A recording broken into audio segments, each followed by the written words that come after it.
Siku ya leo tarehe 21 mwezi wa 12 tumeanza zoezi kwa ajili ya kuzifikia kaya zile zenye uhitaji zaidi, na tumia neno zaidi kwa sababu wahitaji kwenye jamii huwa wako wengi, lakini wako wenye uhitaji zaidi.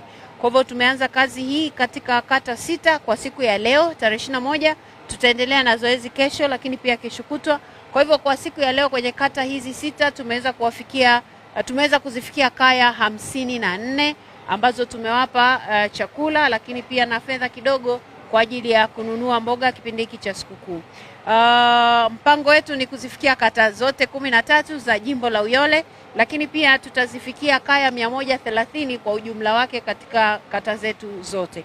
Na katika kufanya hivi tunatamani kila mmoja amtazame jirani yake, aone kama ana uhitaji na yeye anaweza kumsaidia kiasi gani, basi ajitahidi kufanya hivyo ili katika kipindi hiki cha sikukuu kila mmoja awe anaweza kutabasamu. Kwa hivyo sisi tunafanya hii kazi ya kutabasamisha, tunatamani na wewe ungane na sisi katika jambo hili. Nikisema kwamba na wewe ungane na sisi, wadau wetu wako wengi, lakini siku ya leo tumepata mdau mmoja kutoka Iringa. Huyu ni msanii mmoja wapo anatoka Iringa, anaitwa B2K. Ametusaidia, tumekutana naye huko mtaani. Alikuwa ametoka kwenye kazi zake Chunya, lakini alivyotuona tuko kwenye eneo mojawapo ya kata ya Nsalaga, eneo la Salemba, akashuka kwenye gari akaja kuungana na sisi. Kwa hivyo nitumie fursa hii kumshukuru sana kwa msaada wake ambao amewasaidia wahitaji ambao tumewakuta pale, na kwa kweli ni waombe na wasanii wengine waendelee kufanya hivyo, hasa katika zoezi zima la kuhakikisha kwamba tunapeleka tabasamu kwa watu wengi zaidi ambao tunaweza kuwafikia.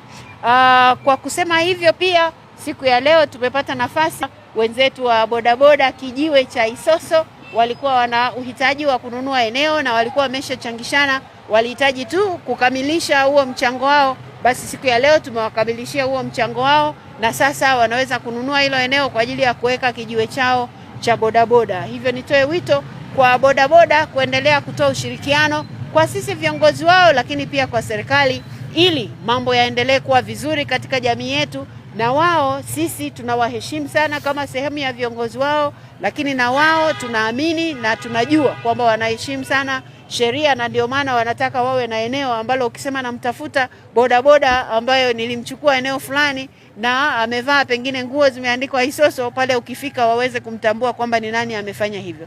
Kwa hiyo nawapongeza sana vijana wote wa bodaboda wa jimbo hili la Uyole, lakini pia eneo zima, nchi nzima ya Tanzania,